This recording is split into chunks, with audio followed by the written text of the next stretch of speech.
Good afternoon. I'm Dennis Galucki, and welcome to the 547th Imagine Buffalo program and our 169th YouTube program hosted by our wonderful downtown Buffalo and Erie County Public Library. Thanks for joining us today. This program is created by the Center for the Study of Art, Architecture, History, and Nature, or C-SAAHN, as I like to pronounce the acronym, and ImagineLifelongLearning.com. Now, before we get started, a little housekeeping. Everyone watching will be muted and your video turned off. If you have a question or comment, please type it into the chat box and we'll go through them at the end of the presentation as time allows. We are recording this program, so you can watch it again later on the Downtown Central Library's Facebook page and YouTube channels. And please, we hope you share the link with others. Now, on to our featured speaker, Sheila L. Brown. You may know Sheila from the Buffalo's WUFO radio station, where she is manager and principal owner of Vision Multimedia Group, LLC. She has been a dedicated leader, three-time author, and CEO of a qualified woman business enterprise since 2007. Starting from the ground up is truly a statement about Sheila. In 1986, she was hired as an entry-level sales rep at the station and worked her way up to the top, fulfilling a lifelong dream by purchasing the station in 2013. At the time, she became the youngest African-American female in the country to do so. Sheila has been honored with many awards and has started several successful annual events that have expanded her reach to Buffalo's inner city community. So let's let Sheila take it over. Tell us more about her successes, the many programs and volunteer services she is involved with to benefit our community. Sheila, welcome, and take it away. Thank you so much, Dennis, for that great introduction. You know, every time I hear my story, you know, that just lets me know that God is still shining his light on me. Thank you so much for that. Thank you to Joy and the Buffalo Library staff for allowing me to be one of your speakers for today. Thank you to everyone that tuned in today to hear some of the backstory that maybe you don't know about who Sheila L. Brown actually is. You know, before I became Sheila Brown, I was Sheila Holloway. When I first entered into WUFO, I am the youngest of three siblings to Frankie and Charles Holloway, which is still guiding me and directing me in heaven. Both of my parents have gone on home to be with the Lord, but you know, they guided us so wonderfully when I was growing up until I'm still using all of the tools that my parents gave me way back then.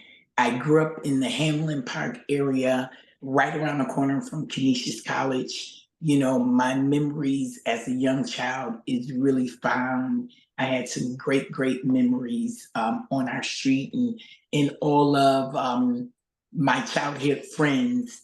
You know, I just was telling Dennis before we came on this weekend, I just had a wonderful time in the city of Atlanta where so many of my childhood friends came down to be in the city of Atlanta, where it helped me celebrate my pre-60th birthday celebration. So my career actually started, I was 21 years old and I was working at the American Red Cross.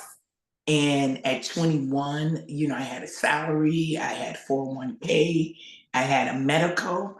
So I thought like, wait, 21, I'm doing well with this.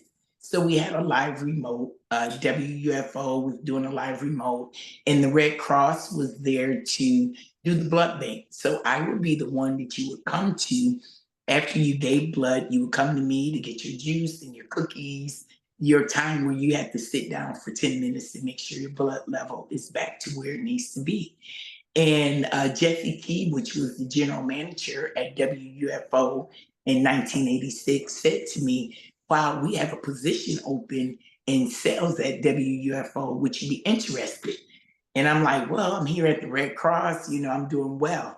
So I thought about it. I called him up the next day and he said, yeah, the position was there, but it's commission only. I'm like, commission only?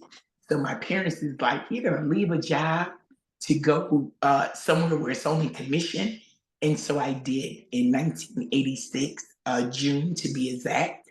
I entered into WUFO Studios, which was located at 89 LaSalle Avenue at that time. And it was a commission only position. So for almost 3 years, I did commission only.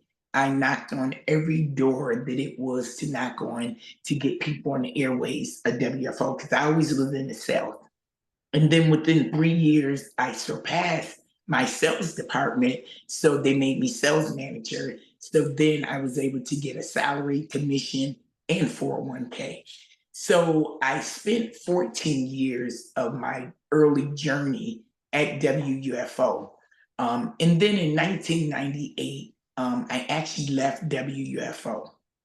After 14 years, I had made some amazing client friendship with my clients that was on the air, from churches to ministries to talk shows to just regular stores. At that time, the city of Buffalo East Side had so many businesses, from Doris Records to Gigi's, Coast and Mobiles, Stateland. All of them was my clients. So every Friday, I would go and collect from all of those clients. We started them out with maybe a 15-minute broadcast. Then they went to an hour. Then they went to spots in hops and dry cleaners. Those people pretty much are still on the airways with me today. And their businesses are still here. And some of them have already went home to glory. But the people who are keeping their businesses is still on the airways with WFO today. So in 1998, I left and I started my own ad agency. I started working at Channel 4. I went to other radio stations. And for 8 years, I never listened to WFO because when I left in 1998, it was a group of guys that came in from the Pittsburgh office, which Sheridan Broadcasting owned more than just WFO. They owned 4 stations across the country. They owned WAMO in Pittsburgh. They owned WIGO in Atlanta, and they owned a station in Birmingham. So they had already sold their station in Pittsburgh. So they sent in some guys that kind of didn't know how we ran the station here in Buffalo. Buffalo is a niche where you kind of know your clients, you know how they're going to pay, you know how they're going to come on air. And they were kind of strong harming our clients. And I was like, my time here is up after 14 years. So it was October 1998. I resigned from WFO, but I looked at the building and I said, don't worry, baby. One day I'm going to come back and buy you. So for 8 years, I was teaching myself how to buy a radio station, how to get an FCC attorney, how to talk to an attorney. I went to Buffalo State, small business development, to put a media kit together, a business plan together. We had banks tell us no at least 5, 6 times. So the whole time I'm working, at Channel 4, I'm working at other businesses. Then I started my own ad agency, which is Vision Multimedia Group. And we had a beautiful office right down at Studio Arena Theater. We were right downstairs, beautiful office there.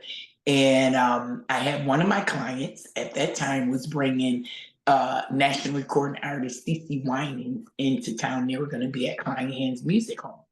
So it was a gospel artist, and they wanted me to do the airtime. So I had already done the television. I'd done the print media for them with the Buffalo Challenger, and now I had to put them on the WUFO. Now the goal is, remember, when I left in 1998, I'm coming back to buy WFO. So I called them up and I said, hey, I got a client that I need to put on the air. And the lady, Carol Saucer Glover, says to me, wow, the phone rings so often where people are asking, are you still here? Because after 14 years, I got a base of clients. And I said, no, I'm not looking to come back here and work. So inside, I'm chuckling to myself, like, look, I'm not coming back here to work. I'm coming back here to buy the company one day. So she called me back up about 3 days later, and she said, hey, I talked to the owners, which at that time was the Davenports, and they said, hey, you can bring your ad agency and keep your same position as sales manager. And I'm like, okay, God, is this the way? Is this what I should do? So I was obedient. I went back to WUFO in 2006. When I went back in 2006, we had a live remote in Niagara Falls, and Carol was there. We had a beautiful remote. We did the 45 party because the station was just going to be turning 45 years old. So we had a big one. We took out the whole Bison Stadium and did a party there. Then about a week later, Carol was in our office and she said, hey, come here. And she said, I have this red spot on the back of my leg. She said, I'm going to go to Sisters and then I'll be back later. So the day go by, I don't hear anything. The next day go by. So then I call her at Sisters and I'm like, is everything okay? And she's like, well, no, bring me all my mail. So I brought her all the mail up. And she said, are you ready? And I said, well, what do you mean? She said, are you ready to run the station? I said, oh, Carol, you'll be fine. You'll be out of here in no time. She said, no, I have 3 spots on my lungs and 3 spots on my brain. She said, I have cancer. And she said, when I wanted you to come back, I knew I had this, but it was in remission. And she said, are you ready? And I said, no, because you're going to be fine. You're going to come out and you'll continue to run the station. Because no one knew that I was coming back to buy the station other than my prayer partners, my husband, you know, all of the ones that I actually shared it with, which was a really, really small number of people. And so she did not never come back to the station. She did last for about 8 months, never came back to the station to actually work. And so she ended up passing away. That year was a leap year. So I came back in '06. She passed away in '07, that February. So by this time, Sheridan had started selling, you know, a lot of their companies. So then I piqued their interest because by this time I had my business plan together. I have FCC attorneys. I know how to buy a station and all this good stuff. So I piqued their interest on buying their company. And they said yes. So once they said yes, you know, I started going to banks, and banks was like, no, because I'm not asking for $100 or $200. You know, I need a big amount of money to buy this radio station. So my parents, you know, by that time my father had already passed, and then my mother had passed. My father did what the Bible said: leave your children's inheritance. And so they did. And so I was able to go to the bank with a few dollars to show them that, hey, I have some good seed money. You know, can I get this loan that I'm looking for? And it was no again, went to another bank, Union. Moral of the story, it took a while before they said yes to the loan. And once they said yes to the loan, I was able to go into the contract with Sheridan Broadcasting. We were on LaSalle Avenue at that time. And I knew once I purchased the station, my goal was to move it off of a residential street. So I was looking on Jefferson. I wanted to be somewhere where other businesses was at. So I started looking everywhere. And I talked to Crystal People-Stokes and I said, hey, you know, I have to move the radio station. Do you think of a place? She said, well, I wish you would consider going into the African American Heritage Corridor. And when I went at that time, it was really not too much going on down there. You had Color Musicians Club, you had Jesse Nash House, but a lot wasn't going on as it is today. And that was in 2013. And I had a chance to purchase WUFO in 2013, made me the first African American woman, well, the first woman, period, to own a radio station in all upstate Western New York. So the dream that I had and stored inside of me came to fruition on that day. We had a chance to move the station to 143 Broadway, where it currently is today. And then my goal was phase two was to add an FM to the radio station. Didn't know how that was going to happen. I got an email and it said, hey, I see you have an AM station. Would you be interested in an FM translator? But it must have been 100 something other emails on there too for other businesses that own AM stations. So I was able to get to my chief engineer. We were able to inquire the FM. So now AM doesn't go down, because it used to be known as sundown at rundown. When the sun came up, we came up. When the sun went down, the station went down. So now that we have the FM, it gives us 24 hours. So 96.5 is on the FM now.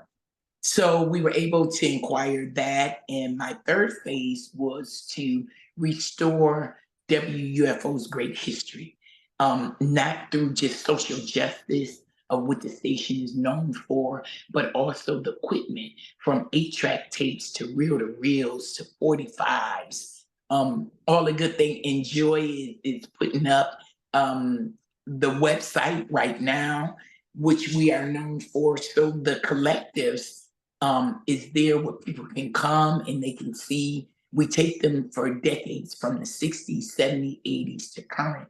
And it's all the amazing DJs that work at the radio station, all of the different social justice we dealt with in each a decade, equipment. We have models with mannequins to show clothes that was in those eras at that particular time. And then it tells my story on how I first came to WFO as an entry-level salesperson to where I am today.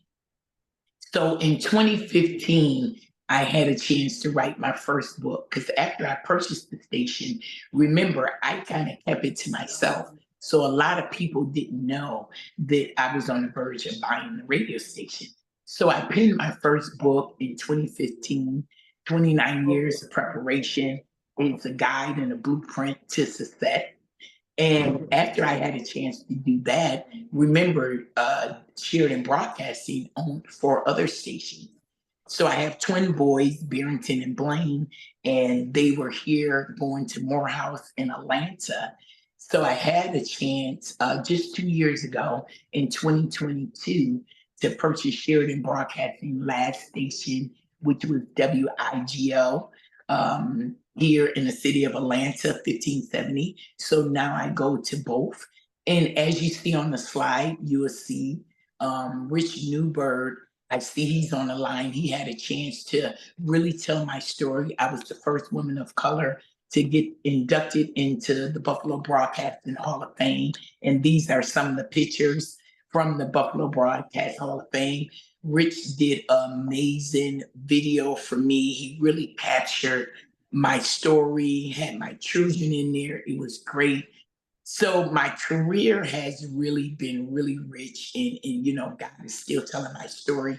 I know I only have a few minutes left. They only wanted me to go 15 minutes, but some of the things you see on my website, several times in the Business First, I was part of the 100 Women. And then 3 years in a row, we were the women that had the most employees in the city of Buffalo.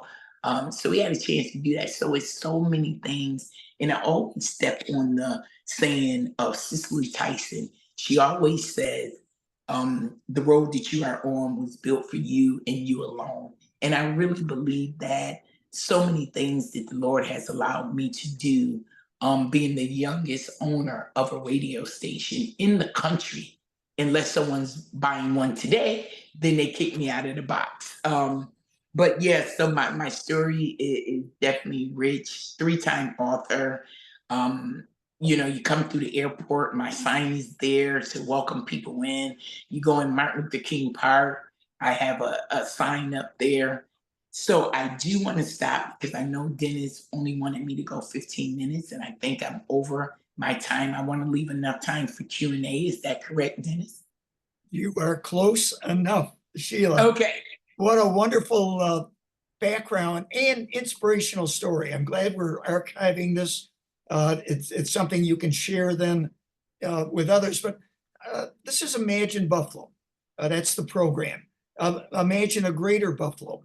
And I'm wondering, now that you're enlivening the African-American district right off of Broadway and Michigan, what can you picture that evolving into in the next 5-10 years? What hopes and promises and pitting yourself in the center of it for communicating that vision?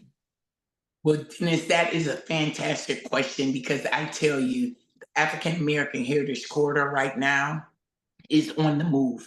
We have a headquarters, which is the Michigan headquarters, which is the headquarters to the Jesse Nash House, the Michigan Church, the African American Heritage Corridor, and WFO Black Radio History Collective.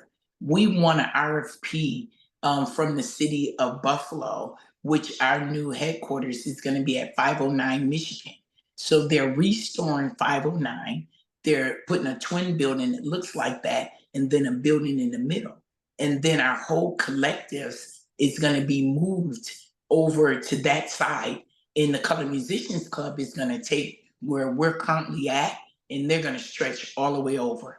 We are one of the endowments for the Ralph Wilson Foundation.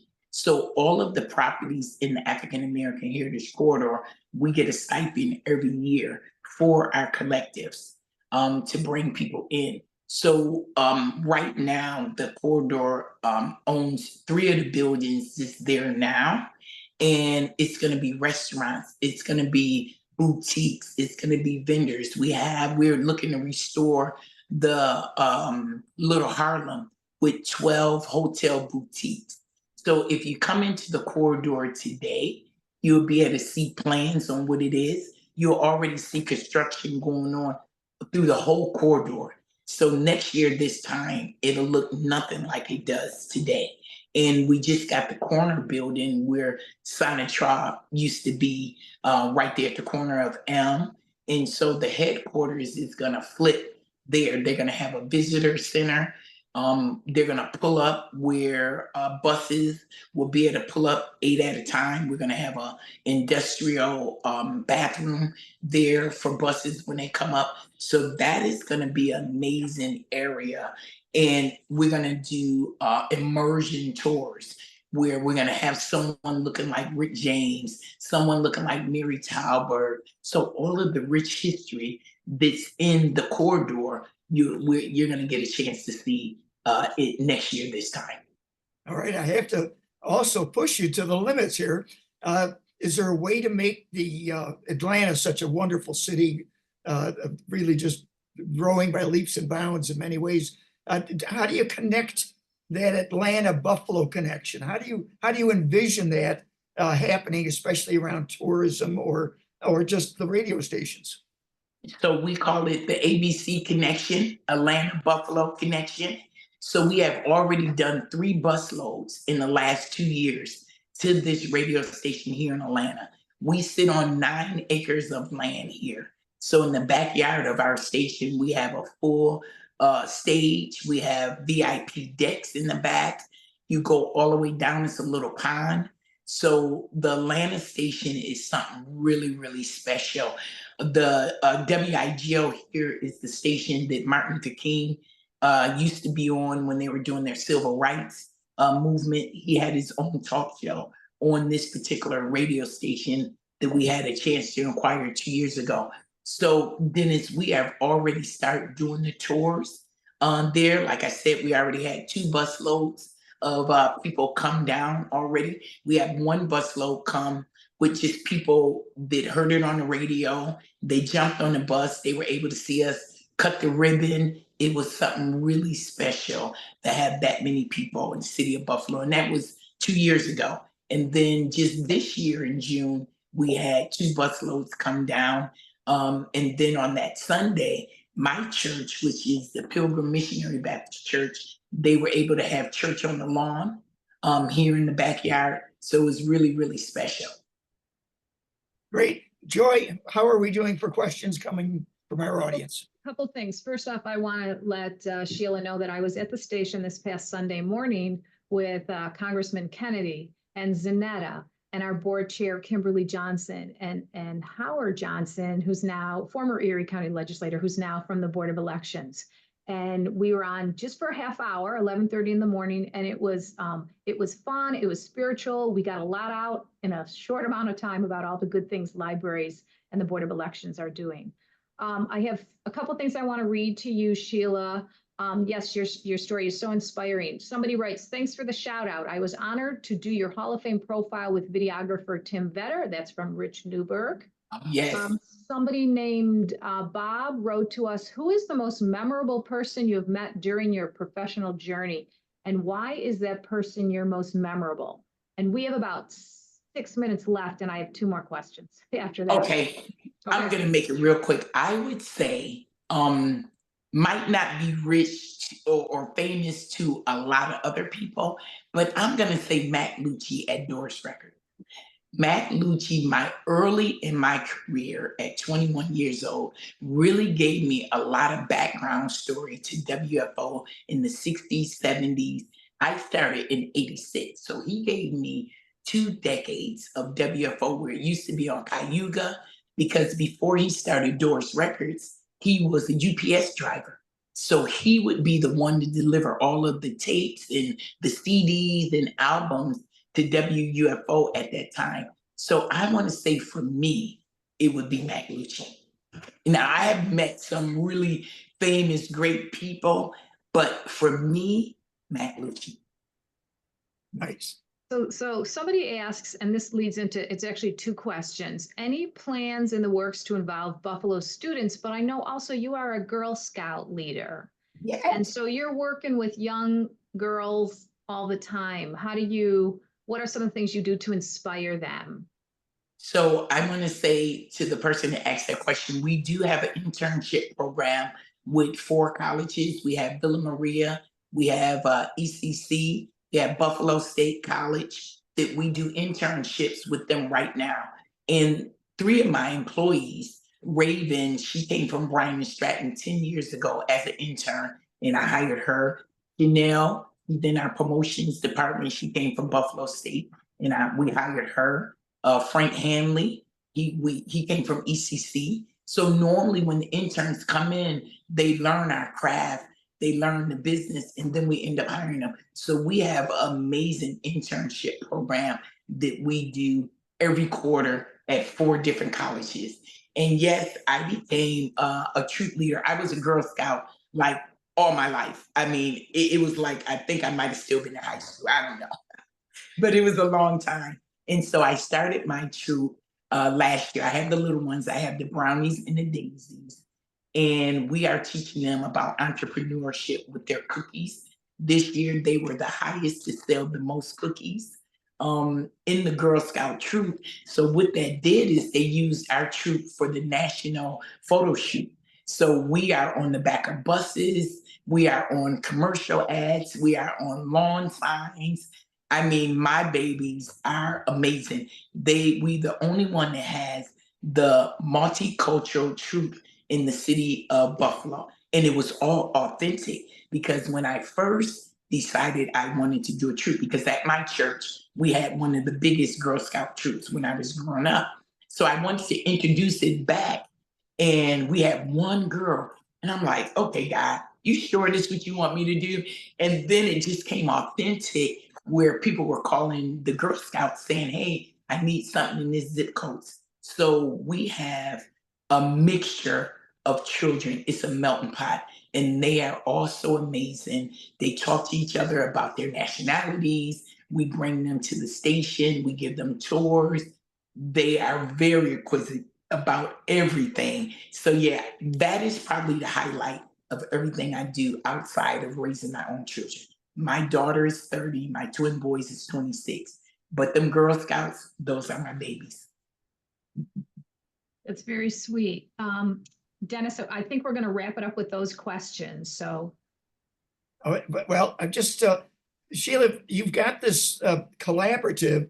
That'll be a stop. Your place will be a stop on Explore Buffalo's Doors Open program coming up on the 28th, Saturday, the 28th of September. what, just in a 30 seconds or so, what will people see that is, it's a family-friendly trail, it's called? Yes. Suzanne is pleased to be involved with it. What will people see that stop and visit with you on Saturday, the 28th? Well, then it's going to start at 10 o'clock in the morning. It's going to go into 4 o'clock. People are going to get a chance to stay up, see a living radio station in the front. And then in the back, they're going to see how we have preserved over 60 years of WUFO's history. They're going to be able to act like they're a DJ for a day. I think everyone wants to be a DJ for a day. So we have like a mock booth in the back. They're going to be able to do that. And then they're going to really see how WUFO history started in the 60s and take it all the way up to current. And then they're going to get a chance to tour the rest of the properties, the Nash House, the Michigan Avenue Baptist Church, the Colored Musicians Club. And then they're going to get a chance to see our 2 headquarters across the street and on the corner. Then they're going to see plans of what the actual corridor is going to look like next year this time. We're going to run videos. Very exciting. Joy, I'm going to just throw it back in your lap. You're also a stop on the 28th of September, both the library and the Buffalo Presidential Center. What do you know what the library is doing special that day? Joy. Sorry about that. I actually went to get the link for Doors Open so I can put it in the chat here, and I couldn't get back to you soon enough. Yeah, the library, you know, there's a dozen organizations that are part of Doors Open. And as Sheila has said, we hope people will come downtown and really take advantage and see the types of businesses and organizations and not-for-profits like the library that are doing some really great and wonderful things. It is free and open to the public. You do need to register though, and I did just put it in the chat. If you can't write it down, you want to go to Doors Open Buffalo. So I know Dennis, your team is a supporter of the event as well. So just come and we're going to take you behind the scenes at the library. Wonderful. It's worth doing, folks. A lot of places normally get to see are open for Doors Open. Explore Buffalo's annual event. So take advantage. It's free for everyone. All right. In fact, Sheila, thank you very much. Well done. Thank you, Dennis. I'm going to point next week. Jack Mesmer is our speaker. Now he's the executive director of the Buffalo Harbor Museum, which is another stop on the Doors Open, the family-friendly trail on September 28th. So start right there on Broadway and find yourself near St. Joe's Cathedral at the end of the trail, and quite a few spots in between. Plan on it, folks. Enjoy this very special day.